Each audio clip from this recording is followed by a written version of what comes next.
হাতেম তাই একদিন বাহির হয়েছে, তো ঘুরতে ঘুরতে ঘুরতে ঘুরতে রসদ শেষ হয়ে গেছে, এক বাড়িতে গেছে, যে পরিচয় দিছে আমি হাতেম তাই। তো ওই বেটা ছিল গরিব, ও দুটা বকরির মালিক ছিল। কয়টা কয়টা? তো খুশির ঠেলায় দুটা জব করে খাওয়া দিছে। খায়াটা যখন হাতেম তাই ফিরতে ছিল, তোর জন্য 400 বকরি দিলাম তোকে, 400 বকরি। তো সঙ্গীরা বলতেছিল, সঙ্গীরা তো বকিল ছিল কি, কিন্তু হাতেম তাই তো বকিল ছিল না, দম তো সখীর হাতে ছিল। তো সে কয়, বেটা আমি বড় দাতা না, এই বেটায় বড় দাতা। কয় কি কইরা? কয় আমার তো 4 লক্ষ আছে, এটার ভিতর থেকে আমি 400 দিছি, ওর তো ছিলই 2টা, ও তো পুরা দুটা আমারে খাওয়ায় দিছে, তো ও তো আমার চেয়ে বড় দাতা। ধন যখন দাতাদের হাতে যায়, সখীদের হাতে, তখন সমাজ ব্যবস্থা ঠিক থাকে, মানুষ তখন আর নির্যাতিত হয় না, নিষ্পেষিত হয় না। আর ধন যখন বখিলদের হাতে চলে যায়, যাদের মনোভাব আরো বাড়ুক আরো বাড়ুক, ছাড়তে চায় না, কাউকে দিতে চায় না, খালি বাড়াইতে চায়, বখিলদের হাতে চলে যায়, তখন সমাজ ব্যবস্থার বেড়া করক হয়ে যায়। যেমন আজকে সমাজ ব্যবস্থার বেড়া করক। এক রমজান দিয়া হাজারো বৎসর যদি এই উম্মত বেঁচে থাকে, হাজারো বৎসরের রিকভারি পরিপূরক, হাজারো বৎসরের ঘাটতি এক রমজান দিয়া পুরা করা যায়। আমি আপনাকে চোখে আঙ্গুল দিয়া দেখায় দেব, সর্ব লাইনে পুরা করা যায়, এক লাইনে না, সর্ব লাইনে যত লাইন আছে। একটা মানুষের ইসলামিক দিক দিয়া বন্দেগি, এবাদত বন্দেগির দিক দিয়া যতগুলা লাইন আছে, সমস্ত লাইন আপনি পুরা করতে পারবেন একটা রমজান দিয়া, যদিও আপনি হাজারো বৎসর বেঁচে থাকেন। আমি মিলাই দিব, ওলামা মানুক আর না মানুক, কেন আল্লাহ খায়ের বলছে, খায়রুম মিন আলফি শাহর। আর খায়ের ব্যাপারে আল্লাহ নিজে বলছে, ওয়ালি খায়রি লা নিহায়া, আমার মঙ্গলের কোনো সীমা রেখা নাই। কিন্তু আপনি বাজেট করছেন, আপনি প্রস্তুতি নিতেছেন। আল্লাহর রসুল রমজান মাসে দান সদকায় তুফানকে হার মানায় দিত। হাদিসে আছে, বুখারী শরীফে আছে, কারিহিল মুরসালা। আমি শব্দ বলতেছি, আপনারা নোট করে নেন। কারিহিল মুরসালা, দান এত করতেন আল্লাহর রসুল রমজানে, এত দান করতেন যে তুফানকে হার মানায় দিতেন, তুফানও পিছে থেকে যেত। ওই দারিদ্রতার জমানায় বলুক, আমাদের কাছে যাদের কাছে যা আছে, বলেন এই রমজানে দেওয়ার জন্য, দান করার জন্য, যাকাত তো পরের জিনিস, দান। এইখানে একজন আছেন যে আপনি 20,000 টাকা রমজানে বাজেট করছেন, যেটা আমি দান হিসাবে দিব? একজন বলেন 10,000 টাকা, 5,000 টাকা, 2,000 টাকা, 1,000 টাকা আপনি বাজেট করছেন? রাগ হয়ে গেলেন? আপনি তো উচিত ছিল সাধ্য অনুযায়ী যে আমি 500 টাকা দিতে পারি, 500 টাকা আমার রমজানে কোথাও ইফতারের বাজেটে আমি দিব, আমি এটা বাজেট করলাম। আপনি কিয়ামতের দিন সুপারিশ চান কি করে? কি করে সুপারিশের আশা করেন? কি করে আপনি আশা করেন আপনি জবাব দিতে পারবেন কবরে? মা কুনতা তাকুলু ফি হাদার রাজুলি মুহাম্মাদিন, বলো এই ব্যক্তির রঙে তুমি রঙিন কতটুক ছিলা, ওনার আদর্শে কতটুকু আদর্শবান ছিলা, ওনার অভ্যাসে কতটুকু অভ্যস্ত ছিলা, ওনার কি বলে লাইফ স্টাইলে তুমি কতটুকু আদর্শবান ছিলা, বলো। আপনি 2-4টা প্রমাণ দিতে পারবেন? রাগ হয় না মেরে দোস্ত, এটাই বুঝাইতেছিলাম। বড় সুযোগ আসতেছে। আমি কয়েকদিন আগেই পড়তেছিলাম, আতাউল্লাহ শাহ বুখারী রহমতুল্লাহ আলাইহি ছিলেন। উনি ওনার যুগে বোম্বাই, তখন এই পুরাটা এক ছিল, বোম্বাই ইউনিভার্সিটিতে উনি বয়ান করতেছিলেন এশারের পরে। ফজরের আজান পর্যন্ত বয়ান করছেন। সবাই ওইখানে উল্লেখযোগ্য লোকেরা লেখছে যে আমাদের খবরই হয় না যে ফজর কখন হয়ে গেল। তো বয়ানের ভিতরে এরকম আসর ছিল, আমরা তো পাই নাই, জানি না, বয়স তো শেষের দিকে। আল্লাহ দেয় কিনা ইন্না মিনাল বয়ান ইলা সেহরা। আরে আমিন বলেন না। আপনারও তো দেখা যায় বখিল কম না। হ্যাঁ, আসলে সমাজ খারাপ হয় কখন জানেন? কয়ে ফেলবো, অসুবিধা নাই তো। বখিলদের হাতে যখন মাল চলে যায় তখন সমাজের বেড়া গরক হয়ে যায়। বখিলদের হাতে যখন মাল চলে যায়, মাল যখন বখিলদের হাতে যায়, কিতাবের লেখা, আমার লেখা না, আল্লাহ রসুল বলে গেছে, আমি বলি নাই। বখিলদের হাতে যখন মাল চলে যায় তো সমাজের বেড়া গরক হয়ে যায়, সমাজ ব্যবস্থা তখন ভাঙ্গা পড়ে। মাল যখন বখিলদের হাতে চলে যায়, আর মাল যখন সখীদের হাতে থাকে তখন সমাজ ব্যবস্থা, মানুষ গরিব হইতে পারে কিন্তু সমাজ ব্যবস্থা এ টু জেড থাকে, এ টু জেড থাকে, ভাঙ্গা পড়ে না। যেমন আজকে সমাজ ব্যবস্থা ভাঙ্গা পড়ছে, মাল সব এক শ্রেণীর লোকেদের হাতে চলে গেছে, যারা ছাড়তে চায় না, আরো বাড়াইতে চায়। খিজির আলাইহিস ইসলামের সাথে মুসা আলাইহিস ইসলাম যখন খিজির আলাইহিস ইসলামের সাথে যেতেছিলেন, তো একটা ছোট বাচ্চাদের সাথে খেলতেছিল। তো খিজির আলাইহিস ইসলাম ওই বাচ্চাটাকে ধরা ঘাড় মটকায়া মেরা ফেলছে। তো মুসা আলাইহিস ইসলাম জিজ্ঞাসা করছে, আকাতালতা নাফসান বিগাইরি নাফসিন, কাতালতা নাফসান, কোরআন তো সব ভুল পড়তেছি না তো, বিগাইরি নাফসিন লাকাদ জিতা শাইআন ইমরা। এটা কি করলা? ও তো কাউরে মারেও নাই, চিমটিও দেয় নাই, তুমি ওরে মেরে ফেললা কেন? তো মুসা আলাইহিস সালাম, খিজির আলাইহিস সালাম বলতেছিল যে ভুল তিনটা মানা যায়, চতুর্থটা মানা যায় না, তিনটা পুরো হয়ে গেছে, তুমি আমার সাথে চলতে পারবে না। কিন্তু বইলা দেই কেন করলাম। ওয়া কানা আবুহুমা সালিহা, কানা আবুহুমা সালিহা। আয়াত জানি কিরকম, ফাখাশিনা আইয়ুরহিকাহুমা তুগয়ানা ওয়া কুফরা। এদের মা বাবা নেককার, কিন্তু এই ছেলে অদূর ভবিষ্যতে যদি বড় হয় তা এমন কাজে লিপ্ত হবে যে মা বাবা পর্যন্ত ছেলের মহাব্বতের কারণে হতে পারে বিপদের সম্মুখীন হবে, এমনও হতে পারে ইসলাম ছেড়েও দিতে পারে। এই জন্য বাচ্চাকেও বাঁচায়া দিলাম, মা বাবাকেও বাঁচায়া দিলাম। অনেক সময় অনেক নেয়ামত আমরা চাই, কিন্তু না পাইলে বড় বড় বড় শুধু আফসোস না, ব্যথা লাগে, ঠিক না? যে আল্লাহ দিল না কি লেগা, একবারে দ্বার প্রান্তে নিয়ে ধাক্কা দিয়া দিল, কারণটা কি? হতে পারে এর ভিতরে কোনো খায়ের আছে, যে সামনে যায় হইতে পারে আমার জন্য বিরাট বড় বিপদ হইতে পারে, যেরকম কোরআনে প্রমাণ আছে, কোরআনে প্রমাণ আছে, আল্লাহর হিকমত আছে এটার ভিতরে। আল্লাহ আমাদের মঙ্গল চান, আল্লাহ আমাদের সুখ চান, শান্তি চান, সফলতা চান, কামিয়াবি চান, ইহ জগতেও চান ও পরজগতেও চান, আর চিরদিনের জন্য চান। আর চাওয়ারও কারণ আছে, কেননা আল্লাহ তো নিজেই আমাদেরকে মানুষ বানাইছেন, নিজেই মুসলমানের ঘরে জন্ম দিয়েছেন, নিজেই উম্মতে মুহাম্মদী বানায়া আমাদের সাথে ইশকের বন্ধনে আবদ্ধ হয়ে গেছে। এই জন্য ব্যাপকভাবেও দিছেন 24 ঘন্টার ইবাদত গুলা, এগুলোও সুযোগ, আবার বিশেষ বিশেষ সময়গুলোও সুযোগ। আবার কিছু সুযোগ এরকম আছে বিশেষেরও উপরে, বিশেষেরও,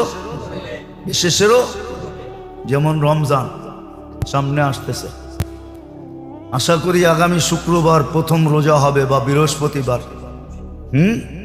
বৃহস্পতিবারে না হলে তো শুক্রবারে প্রথম রোজা হবেই হবে। আগামী শুক্রবার আমরা জুমা পড়ব রোজার ভিতরে। হ্যাঁ, মোমেনের তো খুশিতে, এই উম্মতের তো খুশিতে বাগ বাগ হয়ে যাওয়া উচিত। যেমন এয়ারপোর্টে যায় বয়ে থাকে না, হ্যাঁ, প্লেন ডিলে হইলেও খারাপ লাগে না, ঠিক না? বাইর হইতে দেরি হইলেও খারাপ লাগে না। কেন? ছেলে আসতেছে, ঠিক না? বাবা আসতেছে, ঠিক না? স্বামী আসতেছে, ঠিক না? ভাই আসতেছে, ঠিক না? আপনজন আসতেছে, ঠিক না? প্রবাস থেকে আসতেছে, ঠিক না? লাগেজ সাগেজ নিয়ে আসবো এই জন্য, ঠিক না? কি হ্যাঁ, আরো দাঁড়ায় দাঁড়ায় বলে আমগো কষ্ট কি, ওর কষ্ট তো আরো বেশি। ও তো 8 ঘন্টা 10 ঘন্টা 14 ঘন্টা 18 ঘন্টা সফর করে আসতেছে। হায়, ওর কষ্ট জানি কত হইতেছে। বাইরের লোকগুলা কি কয়, চা খায় আর কয় আমগো আর কি কষ্ট। আমরা তো দেশের ভিতরে থেকেই এয়ারপোর্টে দাঁড়ায় আছি, ঠিক না? হয়তো 14 ঘন্টা, আমেরিকাতে আসতে হলে 18, 19, 21 ঘন্টা লাগে। বরং ওর দুঃখের আলোচনা করতে থাকে, ঠিক না? আর এয়ারপোর্টে কি করতে থাকে? অপেক্ষা করতে থাকে, ঠিক না? আমরাও যদি রমজান বসতাম তাহলে অপেক্ষা করতাম। কসম, এই উম্মত তো রমজান বোঝে নাই। আমরাও আপনাদেরকে বুঝাইতে পারি নাই। আমাদের কাছেও বুঝানোর মতো ভাষা নাই, বুঝানোর মতো টেকনিক নাই, বুঝানোর মতো টেকনিক আমাদের কাছে নাই। হয়তো যদি আল্লাহ দিতেন ইন্না মিনাল বায়ান ইলা সাহরা, এটা যদি দিতেন, ছিল এরকম লোক ছিল, দেখি না। কিন্তু মেইন হলো মানুষ। মানুষের জন্য এই দুটা অপশন, হয়তো চির সফল হবে, না হয় চির অসফল হবে। অর্থাৎ চিরদিনের জন্য জান্নাতে যাবে, না হয় জাহান্নামে যাবে। একটাকে অসফল বলছে খাসিরা খুসরানাম মুবিনা, কোরআনের শব্দ। আরেকটাকে কোরআন বলছে ফাজা ফাউজান আযীমা, বিরাট বড় সফলতা অর্জন করবে। আর এটাও সত্য, দুনিয়া আকাঙ্ক্ষা পুরা করার জায়গা না। কেননা বন্টিত জিনিসের ভিতরে কখনো আকাঙ্ক্ষা পুরা করা যায় না। বন্টিত জিনিসের ভিতরে, বন্টিত বোঝেন কি? ধর্মীয়, যেটা পাক করা। বাংলাও বোঝেন না দেখা যায় আপনারা, কই জানবো আপনি করে লয়া। বন্টিত মানি হলো ভাগ করা। ভাগ করা জিনিসের ভিতরে কোনোদিন আশা পুরা করা যায় না। এই জন্য জান্নাত বন্টিত না, ওখানে সব আশা পুরা হবে। জান্নাত যাকে দিবে পুরা পুরা দিয়ে দিবে, অন্য কোনো ভাগ নাই, বন্টন নাই। দুনিয়া কিন্তু বন্টিত। এই জন্য হাদিসের শব্দ আছে দুনিয়া মকসুম আর দুনিয়া মাকসুম, দুনিয়া ভাগ করা। যেমন বর্তমানে 850 কোটি মানুষ আছে, 850 কোটি মানুষের ভিতরে বন্টিত দুনিয়াটা। কিন্তু এই জন্য বন্টিত জিনিসের ভিতরে আকাঙ্ক্ষা পুরা করা যায় না, কিন্তু আকাঙ্ক্ষা মনে থাকে। আকাঙ্ক্ষা, উদাহরণ দিব, হ্যাঁ, দুনিয়ার বড় কিছু হওয়ার আকাঙ্ক্ষা নাই সবার দিলে? টাকার দিক দিয়া, বাড়ি গাড়ি পদ সদ, ঠিক না? ওই যে কয় না, শিশুর পিতা ঘুমিয়ে আছে সব শিশুরই অন্তরে। তো দুনিয়ায় বড় হওয়ার আকাঙ্ক্ষা সবার দিলের ভিতরে আছে, কিন্তু এখানে পুরা হবে না। সবাই যদি এমপি হয়ে যায়, কে কারে মানব? হ্যাঁ, এই জন্য জান্নাত ওইখানে আকাঙ্ক্ষা পুরা হবে, আর ছোট আকারে হবে না। জান্নাতে যেটা হবে ওটা বড় আকারে হবে। আকার বোঝেন তো কি? বড় পরিধি। এই জন্য কোরআন বলছে মুলকান কাবীরা, তোকে বড় রাজত্ব দিব। আল্লাহ বড়টা কত বড় এটাও বলে দিছে, কমসে কম এই দুনিয়ার 10 গুণ বড়। আশারু আমসালিহা, দুনিয়ার 10 গুণ সমান। তো যেটা বুঝাইতেছিলাম, আল্লাহ মানুষের মঙ্গল চান, মানুষের সফলতা চান, মানুষের সুখ চান, শান্তি চান। মা বাবা সন্তানের জন্য কতটুকু ব্যথিত হয়, হইলে এই দুনিয়া সামনে নেওয়া হয়।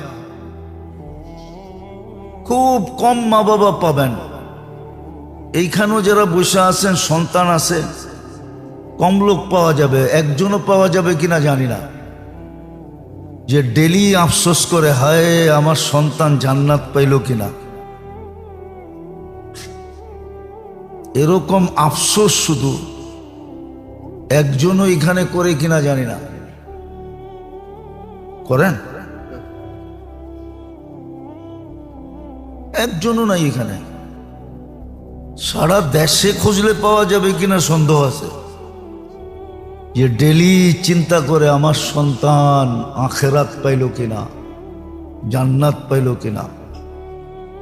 কিন্তু ডেলি শতবার আফসোস করে আমার সন্তান দুনিয়ায় কিছু হইল কিনা, এটা নিয়ে ডেলি আফসোস করে, যে বিরাট বড় একটা পদ পাইল কিনা, বড় একটা চাকরি পাইল কিনা, বড় ধরনের শিক্ষিত হইল কিনা। অথচ হইল কতদিনের জন্য হইব? হ্যাঁ বলেন না, 60-70 বছর। কিছু কিছু জিনিস তো আছে যেটা 60-70 বছরও হয় না, 60-70 বছরও হয় না, 60-70 বছরও হয় না। বুঝানোর জন্য বলতেছি, কোনো ক্রিটিসাইজ না। আবার মিডিয়া তো, মিডিয়াওয়ালারা দেখা যায় কাইটা সাইটা উল্টা করে ছেড়া দেয়। হ্যাঁ, বুঝানোর জন্য বলতেছি। 24-এর ইলেকশনে নতুন যারা এমপি হয়েছে ওরা 6 মাসের জন্য হয়েছে, 6 মাস পরে না হইলে ভালো আসিল, 6 মাস হইয়া গলার কাটা হয়ে গেছে, ঠিক না? দুনিয়া হইলে কতক্ষণ? কিন্তু এটার চিন্তা আমরা সারাদিন করি, আমার ছেলেটা মানুষ হইল কিনা, শিক্ষিত হইল কিনা, পদস্থ হইল কিনা, টাকা পয়সা আলা হইল কিনা, সয় সম্পত্তি আলা হইল কিনা। কিন্তু জান্নাত তো চিরদিনের জন্য। ডেলি যদি একবারও আফসোস করতাম, হায় বলতাম, তাহলে হইতে পারতো একদিন হায় আল্লাহর কাছে গ্রহণযোগ্য হইতো, আর চুপে চুপে আমার ছেলেকে আল্লাহ জান্নাতি বানায় দিত। আর এটার ইঙ্গিত কিন্তু হাদিসে আছে, এটার ইঙ্গিত হাদিসে আছে। বন্দা যখন হায় হায় করতে থাকে না, তো একদিন হায় আল্লাহর কাছে কবুল হয়ে যায়। আফসোস করতে থাকে, একদিন আল্লাহর রহমত তার দিকে দাবিত হয়ে যায়। সত্য। কিন্তু আমরা তো একদিনও সন্তানের জন্য আফসোস করি না।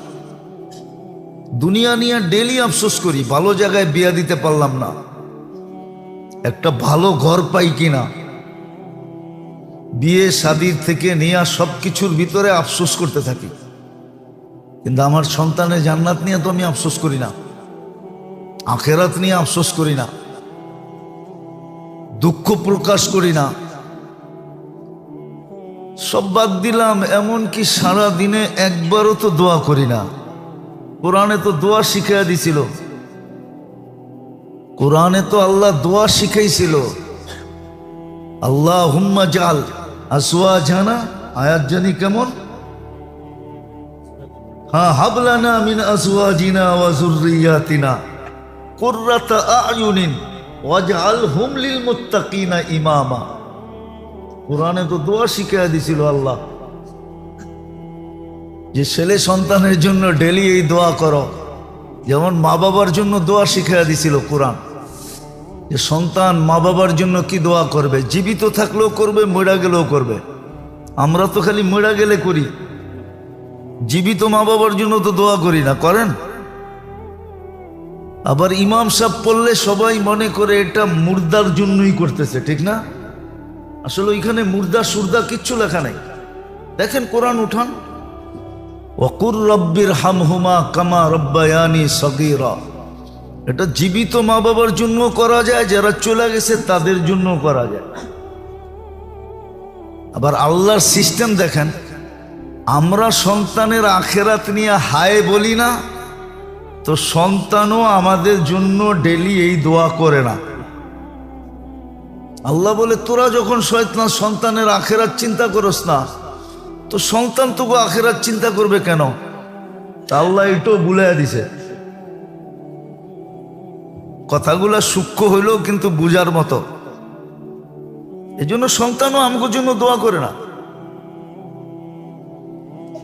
আমরা যদি সন্তানের আখেরাত নিয়ে ডেলি দোয়া করতাম যে আল্লাহ আমার সন্তান, যেমন নবীরা ডেলি দোয়া করতেন, ইয়া আল্লাহ ইয়া কওমি, কুরআনে আছে, ও আল্লাহ আমার জাতি। নবীরা কিন্তু সারাদিন জাতিকে নিয়ে দোয়া করতেন। আল্লাহর রসুলের অনেক দোয়া কিতাবে আছে, হাদিসের কিতাবে আছে, সারাদিন উম্মতের জন্য দোয়া করতেন। শুধু যারা মারা গেছে তাদেরকে না, জীবিতদেরকে নিয়ে। প্রত্যেক নবীর দোয়া আছে কোরআনে, কওমি কওমি বইলা দোয়া আছে। তো যেটা বুঝাইতেছিলাম, আল্লাহ কিন্তু আমাদের সফলতা চান, কামিয়াবি চান, আমাদের মঙ্গল চান, আমাদের সুখ চান, আমাদের শান্তি চান। আর চাওয়ার কারণ কি? আল্লাহ আমাদেরকে সদিচ্ছায় মানুষ বানাইছেন। চাবেন না তো চাবেন না কেন? ওই যে কবি বলছিল, খোদ ফাসা। খোদ, যদি শব্দটা আল্লাহর জন্য শোভনীয় না, উচিত না বলা। আল্লাহ যেন আমাদেরকে মানুষ বানাইছেন সদিচ্ছায়। পুরা কবিতাটা, পুরা ছন্দটা বললাম না। খোদ ফাসা कैद में बुलबुल क्या खता सैयाद की, गुल पे आशिक हो के बुलबुल जिंदगी बर्बाद की। আল্লাহ সদিচ্ছায় আমাদেরকে মানুষ বানায়া। এখন মঙ্গল চাওয়া ছাড়া কোনো রাস্তা নাই। আল্লাহ আমাদের মঙ্গল চাইতেছে, আমাদের সুখ চান, শান্তি চান। আমরা অসুখে থাকা, এটা আল্লাহর ভালো লাগে না। একটা হাদিসের ভিতরে ভালো মতে ডুব দিলে বোঝা যায়। চিরজীবন আমরা শুনে আসতেছি, মা বাবার চেয়ে আল্লাহ বান্দাকে 70 গুণ বেশি ভালোবাসে।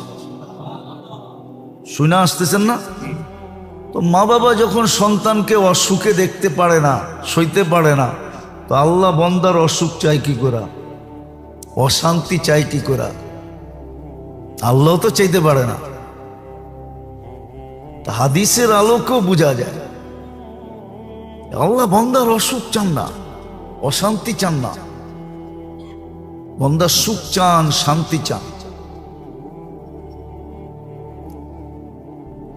জিজ্ঞেস করবেন, সুখ শান্তি যদি চান, তাহলে আমাদের অশান্তি হয় কেন? এটাও তো একটা প্রশ্ন। আমাদের কেন অশান্তি হয়? আমাদের অশান্তি হয় কেন? আচ্ছা বলেন তো, ডাক্তার রুগীর মঙ্গল চায় না অমঙ্গল চায়? ডাক্তার যদি ডাক্তার হয়, কসাই না হয়, কি চায়? হ্যাঁ, তো কাটা ছিঁড়া করে কেন? হ্যাঁ, সার্জিক্যাল হয় কেন? সবাই তো কয় না। কাটা ছিঁড়া করে কেন? কাটা ছিঁড়া করে তখন কি রুগী কষ্ট পায় না? হ্যাঁ, আল্লাহ বান্দাকে দুঃখ কষ্ট যেটা আমরা চোখে দেখতেছি, এটা বান্দার সুখের জন্য দেয়। এই জন্য তো কাটার খোঁচা লাগলেও সওয়াব দেয়, গুনাহ মাফ করে। কাটার খোঁচা লাগলেও গুনাহ মাফ করে। সব কিছুতে গুনাহ মাফ হয়।